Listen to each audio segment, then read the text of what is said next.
Friends, welcome to physics concepts classes.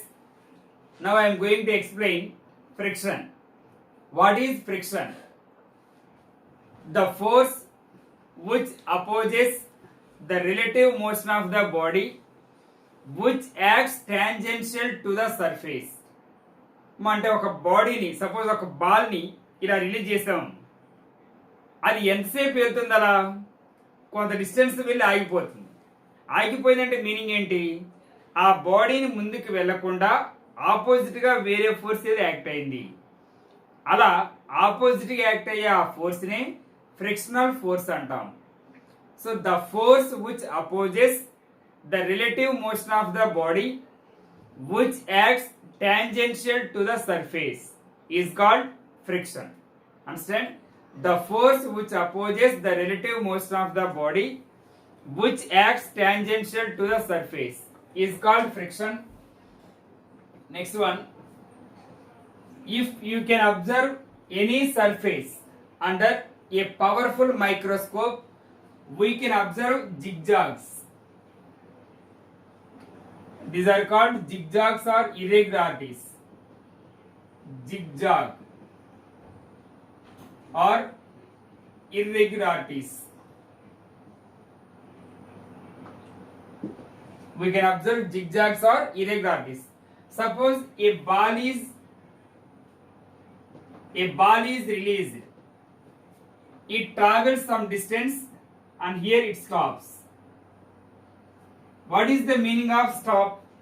Means here this irregularity struck the ball so that the ball stopped. చూడండి, ఒక బాల్ని ఈ surface మీద release చేసాం, కొంత డిస్టెన్స్ వెళ్ళిన తర్వాత ఏమైంది, అది ఆగిపోయింది. ఆగిపోయింది అంటే మీనింగ్ ఏంటి?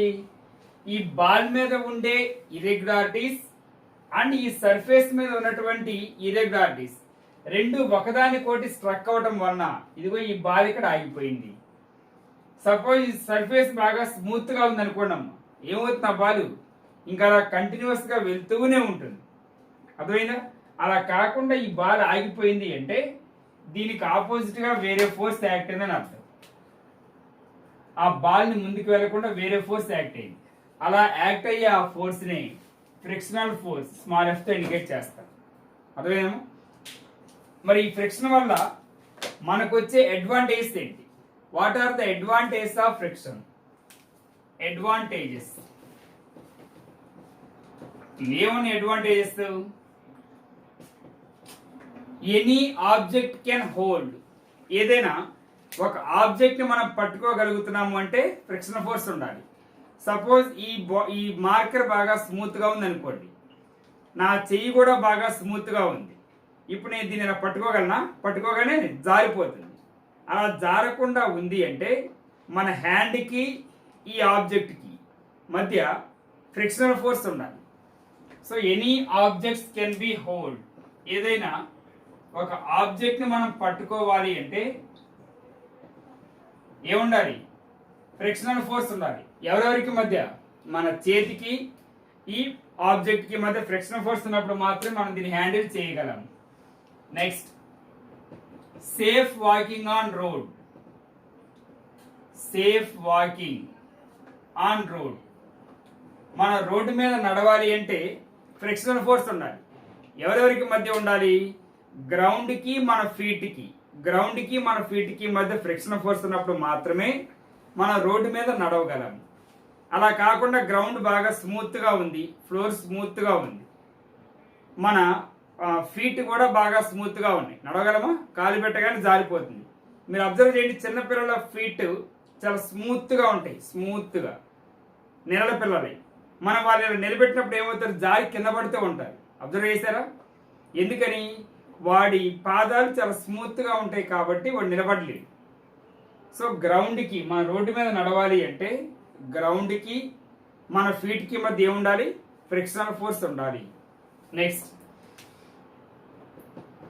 nails and screws are inserted into a wall. Nails and screws are inserted into a wall. గోడలోకి మేకులు దింపాలి అంటే ఫ్రిక్షనల్ ఫోర్స్ ఉండాలి. ఆ నెయిల్కి వాల్కి మధ్య ఫ్రిక్షనల్ ఫోర్స్ ఉన్నప్పుడు మాత్రమే మనం నెయిల్స్ని ఇన్సర్ట్ చేయగలం. Next, match stick can be lighten. అగ్గిపుల్లని గీయాలంటే ఏముండాలి? Match stick can be lighten. అగ్గిపుల్లని గీయాలి అంటే అగ్గిపెట్టి ఉండాలంటారా? ఆ బాక్స్కి ఈ పుల్లకి మధ్య ఫ్రిక్షనల్ ఫోర్స్ ఉండాలి, అప్పుడు మాత్రమే అది వెలుగుతుంది. Next, vehicles can stop. Vehicles can stop by applying brakes. మనం బ్రేక్ వేయగానే బైకులు కానీ కార్లు కానీ ఆగుతున్నాయంటే కారణం ఏంటి? ఆ టైర్కి గ్రౌండ్కి మధ్య ఫ్రిక్షనల్ ఫోర్స్ ఉండాలి, అప్పుడు మాత్రమే ఆగుతుంది. So these are the advantages of friction. Any objects can be hold. ఒక ఆబ్జెక్ట్ మనం పట్టుకోవాలంటే ఏముండాలి? ఫ్రిక్షనల్ ఫోర్స్ ఉండాలి. Safe walking on road. Road మీద మనం సేఫ్గా నడవాలి అంటే ఫ్రిక్షనల్ ఫోర్స్ ఉండాలి. Nails and screws are inserted into a wall. ఆ గోడలోకి మేకులు దింపాలి అంటే ఫ్రిక్షనల్ ఫోర్స్ ఉండాలి. Match stick can be lighten. అగ్గిపుల్లను వెలిగించాలి అన్నా ఫ్రిక్షనల్ ఫోర్స్ ఉండాలి. Vehicles can stop by applying brakes. మనం బ్రేక్ వేయగానే బైక్ కానీ వెహికల్స్ కానీ ఆగుతున్నాయంటే కారణం frictional force. What are the disadvantages of friction? మరి దీనివల్ల మనకు వచ్చే నష్టాలు ఏంటి? What are the disadvantages of friction? దీనివల్ల మనకు వచ్చే నష్టాలు ఏంటంటే, due to wear and tear of machinery parts. మన మెషినరీ పార్ట్స్ ఉంటాయి. సపోజ్ మన బైక్ ఉందనుకోండి, ఆ బైక్కి వెనక చిన్న ఇలా రాడ్లా ఉంటుంది. ఆ బోల్ట్ని మనం తీసామనుకోండి అతి కష్టపడి, ఆ బోల్ట్ తీసిన తర్వాత మీరు టచ్ చేస్తే ఎలా ఉంటుంది? చాలా వేడిగా ఉంటుంది. చిన్న బైక్ బోల్ట్ తీస్తే అంత హీట్ వస్తే, పెద్ద పెద్ద ఫ్యాక్టరీస్ ఉంటాయి, వాటిని మనం చేతులతో తిప్పలేం. ఆ బోల్ట్ని ఆ రోబోట్స్ తోటి తిప్పుతూ ఉంటాం. మరి అటువంటిప్పుడు ఆ బోల్ట్ తీసినప్పుడు లేదా ఆ బోల్ట్ని పెట్టినప్పుడు large amount of heat develop అవుతుంది. ఇది ఏమైనా మనకి యూజ్ అవుతుందా అంటే దేనికి యూజ్ అవ్వదు. ఆ హీట్ ఎనర్జీ మొత్తం వేస్ట్ అయిపోతుంది. So due to wear and tear of machinery parts, due to wear and tear అంటే తొడగటం తీయటం అని. Due to wear and tear of machinery parts, unnecessary heat is developed. Unnecessary heat is developed. అంటే మనకి ఎందుకు ఉపయోగపడినటువంటి heat energy develop అవుతుంది. ఓకేనా?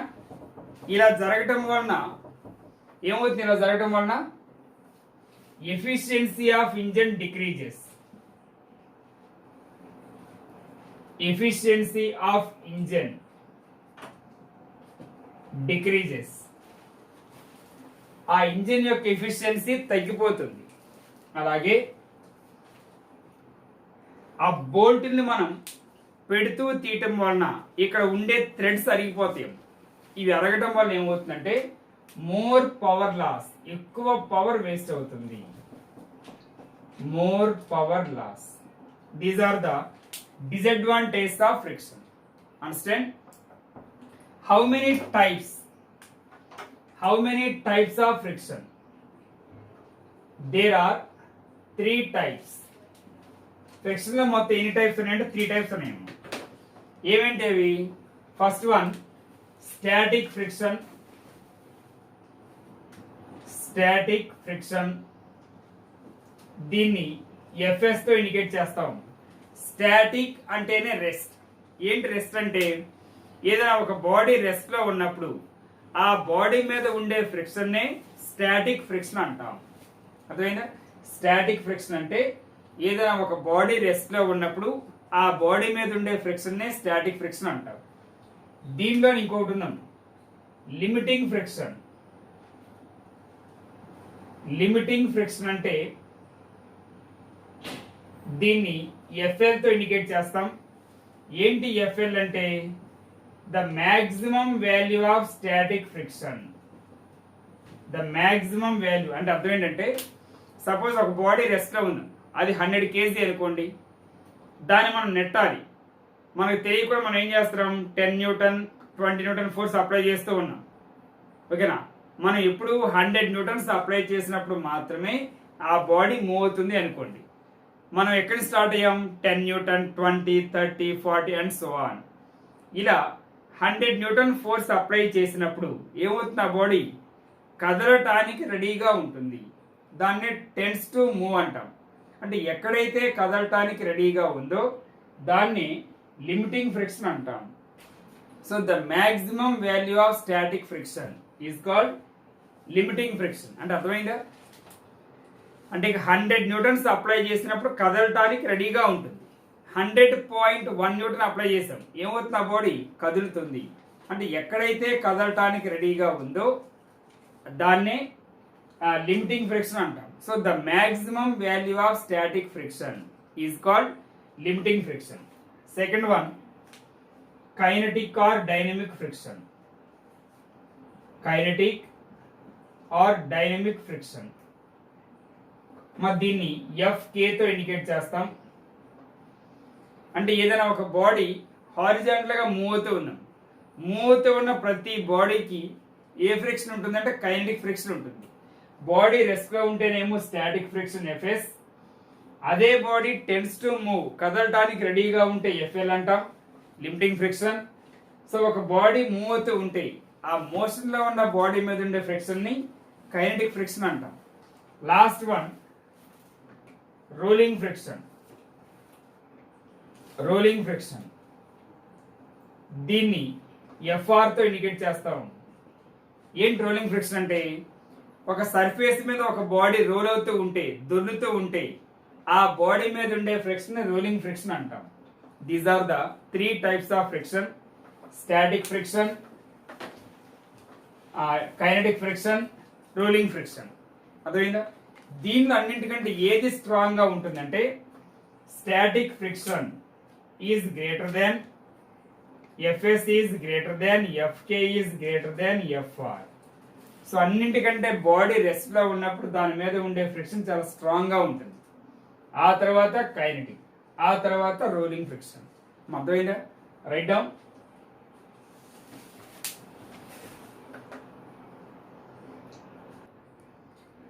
Next normal reaction.